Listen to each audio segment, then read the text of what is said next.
আস্থার বিষয়টা তো নির্ভর করে পারফরমেন্সের। ওনারা দেখুন পারফরমেন্সে শো করেন নাই, আবার দুই একটা শো করতে গিয়ে আসলে উল্টাপাল্টা ব্যাটিং হয়ে উইকেট আউট হয়ে গেছে, এটাও দুই একটা ঘটেছে।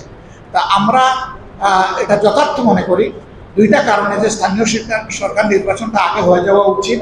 একটা হলো হিউজ পাবলিক সাফারিং হচ্ছে, এখন কোনো নির্বাচিত জনপ্রতিনিধি 4টা টাওয়ারের কোনো জায়গায় নেই, শুধু ইউনিয়ন পরিষদে আছে। আবার ইউনিয়ন পরিষদের অনেকে কিন্তু নিজের জায়গায় এখন দায়িত্ব পালন করছেন না। পুরাপুরি একটা বিশৃঙ্খল অবস্থা জাতীয় সরকারের সকল টায়ারে বিরাজমান।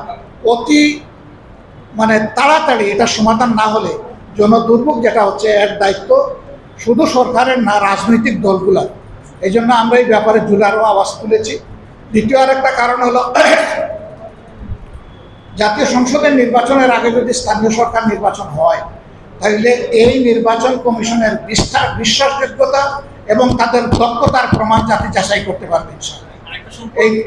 এই দুইটা কারণেই আমরা মনে করি যে আগেই স্থানীয় সরকার নির্বাচন হওয়া উচিত। তারা যদি সততার সাথে দেশপ্রেম এবং দায়িত্ববোধের সাথে দায়িত্ব পালন করেন তাহলে তাদের গোলায় বিদায় হওয়ার লগ্নে মানুষ ইনশাআল্লাহ, পুরুষ মানুষ সোনার মালা দিতে পারবে না, ফুলের মালা দিবে। কিন্তু তারাও যদি ব্যর্থ হয় তাহলে আল্লাহ না করুন, এই মবকে আমরা সাপোর্ট করি না, কিন্তু এখান থেকে আমাদের সকলের শিক্ষা নেওয়ার আছে। আমরা মনে করি মানসিকভাবে তাদের মজবুত থাকা উচিত, কারণ জনগণ তাদের কাছে অনেক প্রত্যাশা করে। ইতিপূর্বেকার নির্বাচন কমিশন আর এবারকার নির্বাচন কমিশন এক জিনিস না। আগের কেয়ারটেকার সরকার আর বর্তমান অর্থবর্তী সরকার এক জিনিস না, সম্পূর্ণ ভিন্ন জিনিস।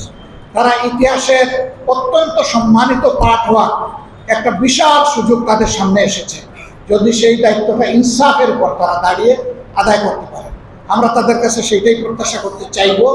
তবে তাদের কাছে আমরা যদি কোনো ব্যর্থতার সামান্য লক্ষণও দেখি আমরা কেউ অবস্থ লোক না, লোক সর্বাগ্রে আমরাই